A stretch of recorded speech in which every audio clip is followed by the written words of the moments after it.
So good afternoon, everyone. Today, I'm sharing about the title of my talk is From Small Talk to Big Opportunities, Mastering the Art of Business Networking.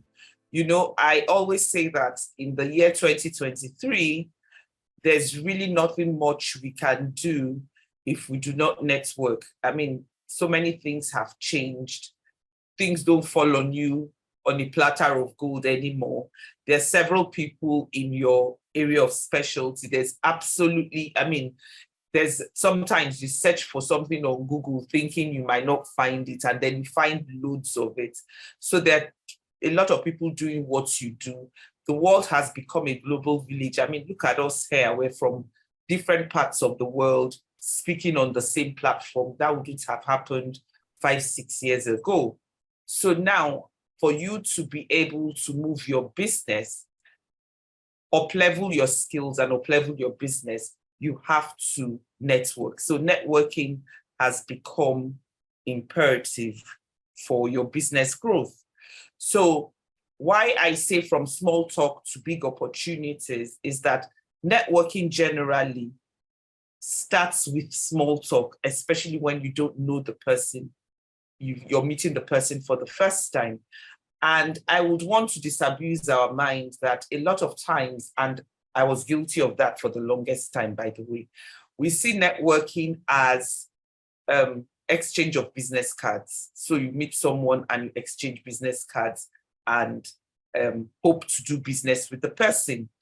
That's not true. So what happens in situations like that is, well, you might do business together, but that's a one-off. It doesn't mean you're top on the person's mind. So networking really is about building relationships. Once you're able to understand that it's about building relationships, then every other thing just falls into place. I also like to use a farmer and a hunter as an example. A hunter goes into the game, gets an animal, kills it, eats it, and that's a one-off. A farmer plants a seed, nurtures it, grooms it, it grows, it fruits, then you eat the fruit, and then it fruits in another season, and it just goes on and on and on. And that is the actual building of relationships, and that's the actual networking. So, I've talked about the business of networking even from my little introduction. So that said, when you want to, I will just point out a few things that you need to keep in mind when you want to master the art of business networking. You have to bear in mind that you need to be genuine. It's important to be genuine. People can tell, even online, wherever, people can tell when you're not being completely genuine. Focus on building genuine relationships. Be authentic. Everyone wants to deal with an authentic person, and they know you for who you are and what you are. And then listen actively. Note that I said actively. Listen actively. Listen to those unwritten or unsaid words. A lot of times, we're listening to respond. We're not listening to understand. And that makes the conversation one-sided. And remember, when you're having small talk, if you're not listening, you can easily get lost, because small talk really is not particularly the main issue. It's not the importance. That's not where the real deal is. You're just building relationships, but you want to grab as much as possible from that small talk. And then when you're networking, always offer value. Everyone wants value. And when I say value, it could be anything.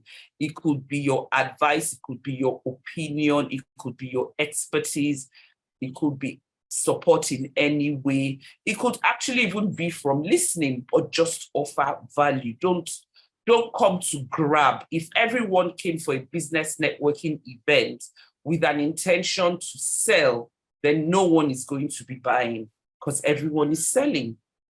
And then finally, it's important to follow up. And that's what a lot of us don't do. And for everything I say, I take responsibility. I've been down that route. So we meet ourselves, we do this networking, and then we don't follow up afterwards. And then 6 months down the line, you're saying, oh, I met some lady on this event. Oh my goodness, she did this, that, and this. And then you're looking for her contacts. And even when you find her contacts, because you did not follow up, you're having to reintroduce yourself. She's probably forgotten you. And then you're starting the relationship all over again. And this is a word that is a mouthful. Local brevis phobia. Local brevis. I've been trying to pronounce this word for years. But this long, cumbersome looking word actually means when you have a phobia for small talk. And I discovered this word because I was one of those who had a phobia for small talk. I used to get really impatient. I just wanted to get straight to the point. I didn't see the need to, what I called it then, was beat about the bush. So a lot of us have, a lot of us have a fear for small talk. And I'll give us a few tips to help us overcome this small talk. Now, like we all know, we start with a greeting. And when you meet someone the first time, and this includes online, there's always a first impression. And that's where I disagree with people who think it's okay to dress in their PJs or not make an effort in their appearance simply because they're coming on Zoom. Just as you have a first impression about someone when you meet the person physically, you also have a first impression about someone when you meet the person on Zoom. So if you met someone and the person's background looks like a garbage can, I doubt that you're going to want to have a conversation with the person. Same thing as if you met somebody who was looking untidy physically. So you want to be careful about your first impression so that the person is able to open up to you. And then we have to avoid asking questions where the response is going to be a yes or no. So in other words, ask open-ended questions. That builds for conversation. I'm a yes and no person. So if given the opportunity and you ask me a question, I'm certainly going to give you a yes or a no. So it's going to take a whole load of effort to get me to string a sentence to a total stranger. But when I finally do, I relax. And I'm sure there are a lot of people like that out there. So you want to ask open-ended questions so that the conversation can build up and become more interesting. And be respectful of other people's opinions, territories, biases, be it religious, be it cultural. Be very mindful about people's sensitivities. It's still small talk. Don't be too forward. Don't start asking personal questions. Just, leave it at small talk, exactly what it is. And then always find a common ground. Now, I would also talk about that when I'm talking about the strategies I use when I'm networking. Always find a common ground. It's easy to, either do your investigation beforehand. So I do that a lot. If I know that I'm going to meet a certain of people somewhere, I go online and I try to find out as much as I can about them. If I'm looking to meet a specific person, I try to find out as much as I can about them. So that way I'm able to strike a conversation with them and also find a common ground. I always use soccer as an example. I don't know the first thing about soccer. I don't like it. I'm not going to watch it. But if I was meeting someone who I hear is an Arsenal fan, for instance, and Arsenal is playing or Arsenal lost a match the day before, I would know how to strike a conversation with the person. I would have done that research. So it's very important. And finally, the greatest tip you can have, not just for small talk, but in networking and building relationships generally, is always have a positive attitude. I never for the longest time understood what it meant to have a positive attitude and how that affected my relationship. And the minute I understood it, it was a game changer. Because trust me, people feed off your energy. And when you come in with a positive attitude, you actually are able to take control of your conversations and the people around there. And people want to talk to you. There's already enough negativity in the air. I don't know there's anyone who wants to bring in any more negativity into their lives. So like I said, I was going to tell you the strategies to use for effective networking. Now, it's important to set clear goals. And, I've learned goal setting. So for everything I do, I always have a goal. Before I speak, I have intentions about what I want to achieve. And same way with networking, when you're attending events, for instance, those in Madrid in the physical events should have set their goals on, okay, I want to meet XYZ person. Sometimes I actually ask who is going to be there. I might not have met them, but I would read up about them. I would know what to discuss with them. I would know the people that I specifically want to meet and those that and what I want to meet them for. And sometimes it's just about building relationships. It's not like you want to ask for a favor or anything. It's not even advisable to ask for a favor. You should just build the relationship. So set clear goals before you attend any of these networking events. And like I've said from the beginning, focus on building relationships. Every other thing would follow. Focus on building that relationship. Let it be genuine. I often get asked, how do you build those relationships now that a lot of people are online? So people converse we have conversations from the things we post. So there are people that you go on their page and you don't want to either follow them or like or comment because whatever it is they've posted does not align with your values or does not resonate with you. There's some other people that you see, they keep posting and you just keep liking what the person posts and you keep commenting, and before you know what's happening, you're having conversations. So that's same thing. So when you're building these relationships online, it's the same thing. Be aware of who am I? What do I want to portray about myself? What sort of people do I want to attract? Then you put your posts out and you have conversations like that. And then you can build your relationships from there. Then I always encourage people to attend networking events. There are a lot of online networking events now. There are virtual ones and there are in-person ones. Now, I never turn down an event. I'll attend, and then if I'll draw my conclusion whether I want to attend the second time or not. But I would give it a try. One of the speaker is waiting. Can you please add with him? One of the speaker is waiting in the link. Can you add with him? Done that. I have. Okay. So I would always attend events. And then when I attend these events, I can decide whether I want to continue attending or whether I don't want to continue attending. But I never knock it without attending. And always remember, when attending those events, be prepared. It's also a mark of respect for the people that you're going to meet, that you actually prepared to meet them, and they in turn will prepare to meet you.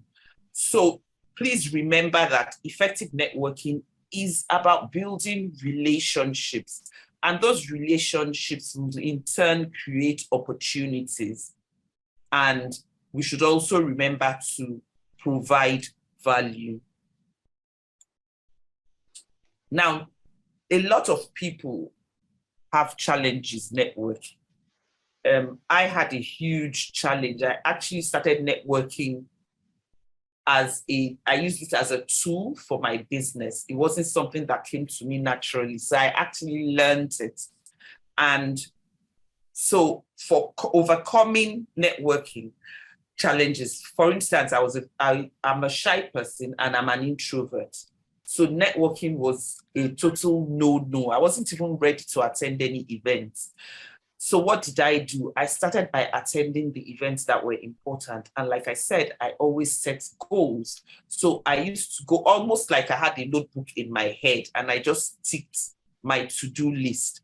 So first of all, if you're the shy type, you have to overcome shyness. So for people that are shy and introverted, it's important to practice your small talk chats. I do it in front of the mirror before I go for an event. Okay, so when I meet people, what am I going to say at this event? Oh, hi, nice event.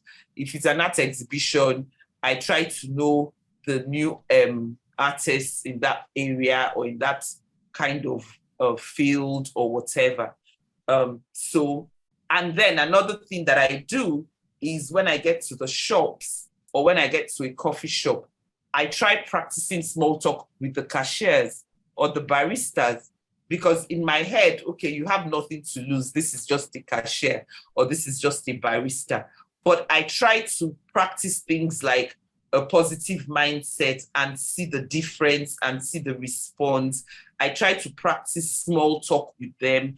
And I can actually, when I start to see them change and they want to answer me and I'm building those relationships as well, it gives me the confidence to also carry the same process when I go out.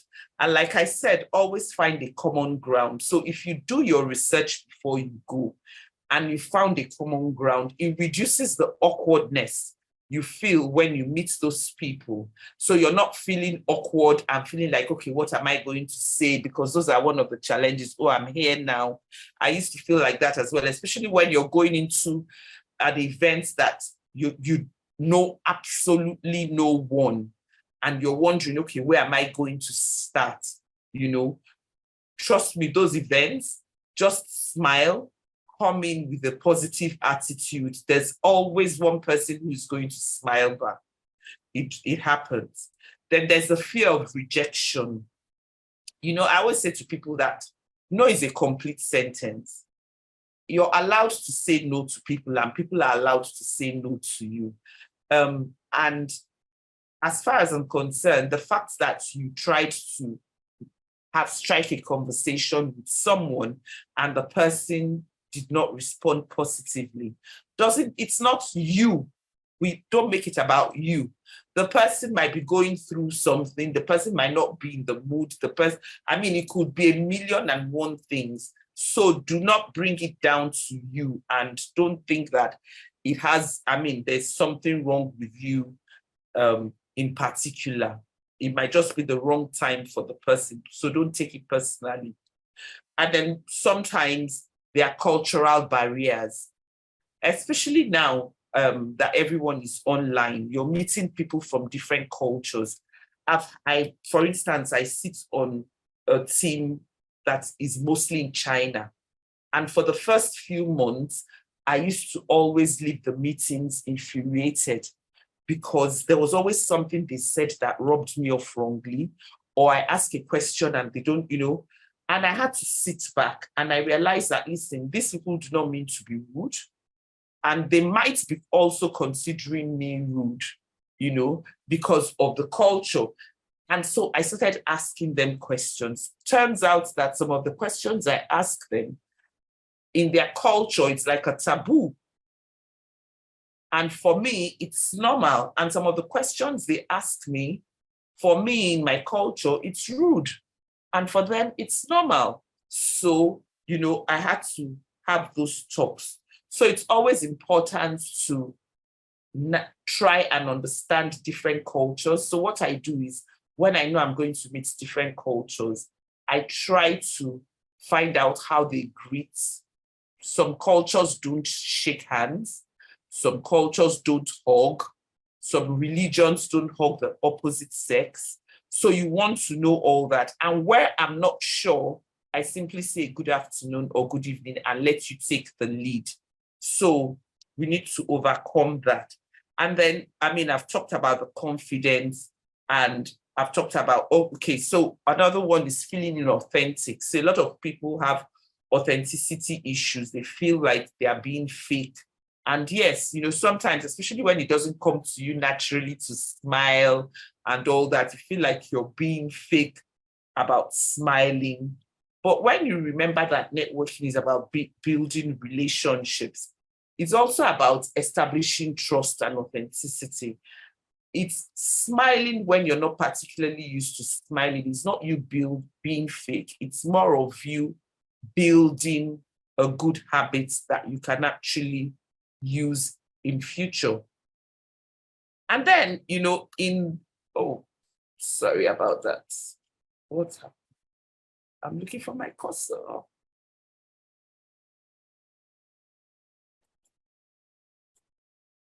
I can't find my cursor.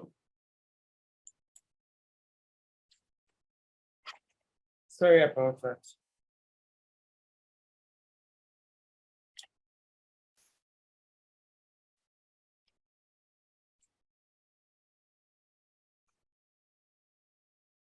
I'm trying to leave my slide. I'm trying to talk about leveraging technology next. Okay. What I will do, I will give you the host again right now, because by that way you can find the cursor, right? Yeah, I can't even give you the hosting rights because I can't find my cursor. Cursor, can you click on escape?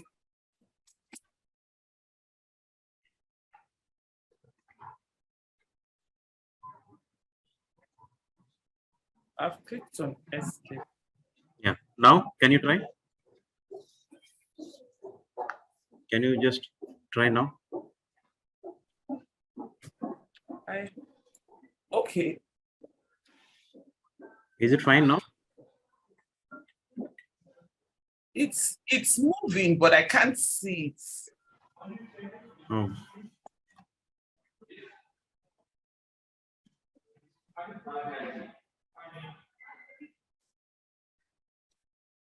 Do you want me to present? I'm coming. Yeah, that's fine. Let me know if you need my help. I've seen it now. Yeah, that's fine.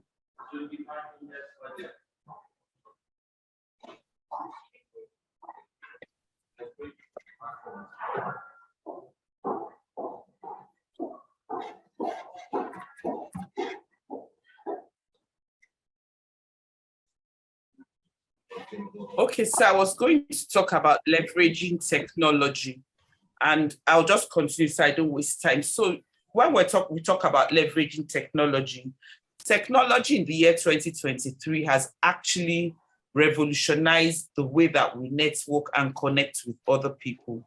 I mean, look at us here. I don't know how many countries represented on here, and we're going on with this conference. So we need to leverage on that. The first thing we want to leverage on is the social media platforms. We have so many. We have LinkedIn, Twitter, Facebook, Instagram, TikTok, name it. So you want to find out what actually works for you and leverage on that. Also, it's important to attend virtual events. Like I had said, that it's important to network. So you can attend all these networking events and you can attend them virtually. And then don't forget emails. In the past, we had the opportunity of sending out letters to our clients and things like that. Now, you can also send emails. People want to read from you. Your clients want to read from you. They want to know what you're saying and what you're doing. So try and use your newsletters. Also build your email list, because that is your community that you're building. And then another thing you want to do is to join online communities, because remember, you're building relationships and you're networking. Now, there are several online communities, especially on Facebook and on LinkedIn, actually, where you find people who kind of share the same values or interests as you. You can leverage on those and also build your network. Then another way you can build your network is by creating a blog or a podcast. Now that really works. So I like to call them my tribe, because they're following you, and these people become dedicated. You know, I've had some people call them their family members, because they actually build a relationship and they become loyal to you. And then there are many networking apps now. There's the Buzz, it's called BuzzFeed. There's Bumblebees. You know, there are different kinds of networking apps that you can use. So it's important to bear in mind that technology is a powerful tool that can be used for networking. And it's important to use it strategically. So all in all, I have 3 things that I want us to bear in mind. Is 1, to be authentic, 2, to connect, and most importantly is follow up, follow up, follow up. That said, there are 12 of us here. Try and connect with at least 3 people. Don't leave here without at least 3 people's details that you would get in touch with after now. Follow up. Thank you very much. It was awesome talking to you guys. And I apologize. I don't know what's happening to my computer.